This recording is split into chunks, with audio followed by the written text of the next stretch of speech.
Two of our top reporters paid a visit to Donald J. Trump billionaire at Trump Tower for an interview about his transition to the general election. Joining us now to talk all about that conversation are those very same reporters, Bloomberg Politics senior correspondents Jennifer Jacobs and Michael C. Bender. Their stories on BloombergPolitics.com right now. Jen and Mike, thank you for coming on the show. We teased a few seconds ago the fact that you guys discussed Donald Trump's thinking about his running mate. Jennifer, give us a sense of what Trump had to say about that topic. He said he has narrowed down his short list to about 7. And he said the people they're vetting fall into 3 categories: the politician, the military member / general, and a business leader. And he told us that there are 2 generals on his short list out of the 7, but he said he's less likely to pick one of those 2. He completely ruled out picking a business leader. I said, would you consider someone who has worked on Wall Street? And he said no. He said that's because he has those abilities. He has those business abilities. He doesn't need someone like that in a running mate. So what he said was essentially the people he's really looking at very seriously are about 4 or 5 people, all politicians, all with experience, especially in Washington, D.C. Right, Mike, it seemed like Trump, in your interview, referred to the fact that he was considering at least some people who shared the debate stage with him in the Republican nomination fight. Did he go any further than that with you and suggest how many or who they might be? No, he said, like as Jennifer mentioned, he said he had about 5 professional politicians. He said some of them are former rivals, including at least one who is he hasn't endorsed him yet. By process of elimination here, that's got to be somewhere around Ted Cruz, John Kasich. And obviously, Chris Christie's been a supporter of his for a while. These are all guys who had shared the stage. Mike, stay with you. Let's talk about the issue of Trump's criticism of Judge Kuriel.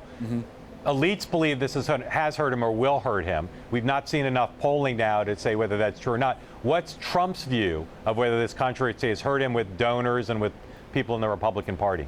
Well, what he told us is that he's heard from very few people about this. Our reporting is different on that.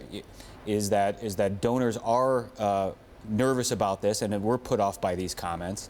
But then again, Trump doesn't see the need to raise Hillary Clinton type of money, the type of money that Obama and Romney raised in 2012. So it's unclear to me how much of an issue he thinks this is, particularly as he points out, he can get hundreds of reporters to his rallies or press conferences anytime he wants.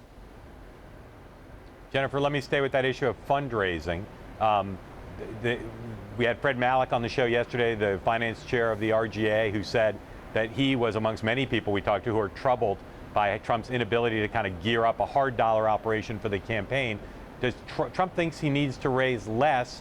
Do you think that's just his arguing something because he has to, or he really doesn't think he needs to raise a lot of money?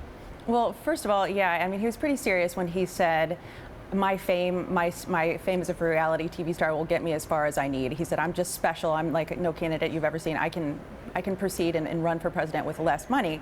But also, he didn't let on to this, but it does seem like perhaps he's worried a little bit about not being able to raise $1 billion. Just in May, about a month ago, he was saying, that figure would be $1 billion. Now he's reducing it, and he wouldn't even commit to raising $500,000. So our interview with him happened right after he had met with Lou Eisenberg, who's in charge of this joint fundraising committee with the campaign and the Republican National Committee. And so right after this meeting, he says, I have heard nothing about concerns from donors. Everything's going fine. Fundraising is going great. But, it does raise some questions about whether he's now backing off of that $1 billion because he doesn't think he can raise that much. Jennifer, I know you meant 500 million rather than 500,000, so just correcting that.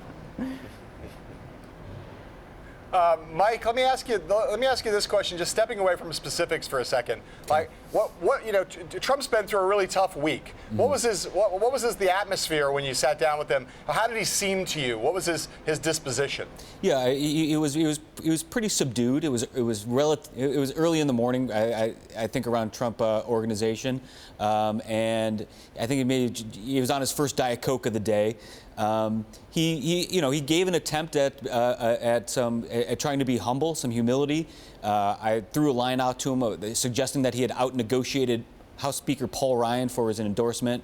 Trump cut me off and said he didn't now negotiate Ryan. Ryan's a good guy, and that they may do some deal making on issues in the future. It's a pretty high compliment from Donald Trump. But he was also, he also showed some of his ego as well, referring to a story that we had written a couple days ago about a private call he held, and made sure to tell us that he always knows reporters are on those calls, always assumes reporters are on those calls, and we didn't pull anything over on him. Jennifer, I want to come back to the fundraising question with you again. I'm reading from one of the quotes that he gave you. He says this thing, I don't need much money to run for president. I really don't. I have massive rallies that no one else can have, and I'm more interested in raising money for other people. It strikes me, at least, that it's sort of a strange conception of what money gets spent on in a presidential campaign. I mean, again, it goes back to his larger idea about what you need to do to win a presidential election. What is it? I mean, what do you think it reflects that Trump believes that a substitute for money is rallies? Right. And he's not raising money just for his own campaign, for himself, to promote himself. He's supposed to be raising money to help those down ballot candidates, Republicans all across the country.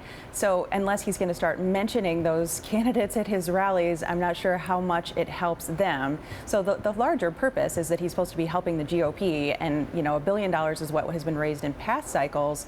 And for him to now say, I can carry myself, I'm fine by just holding rallies, ignores the fact that there are other Republicans he's supposed to be helping.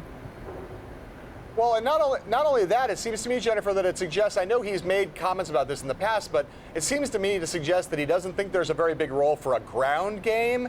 It seems to me to suggest that he obviously doesn't think there's a big role for, I know he said this before, but not for data. There's a ton of stuff that you would spend money on normally that he doesn't seem to be interested or think is really a part of what he's got to do. Right. He has said, advertising is something that makes the operatives rich. He's poo-pooed doing mail pieces. He has pretty much looked down on his nose at various traditional campaign strategies, saying that he just doesn't need that he can win based on just the power of his fame.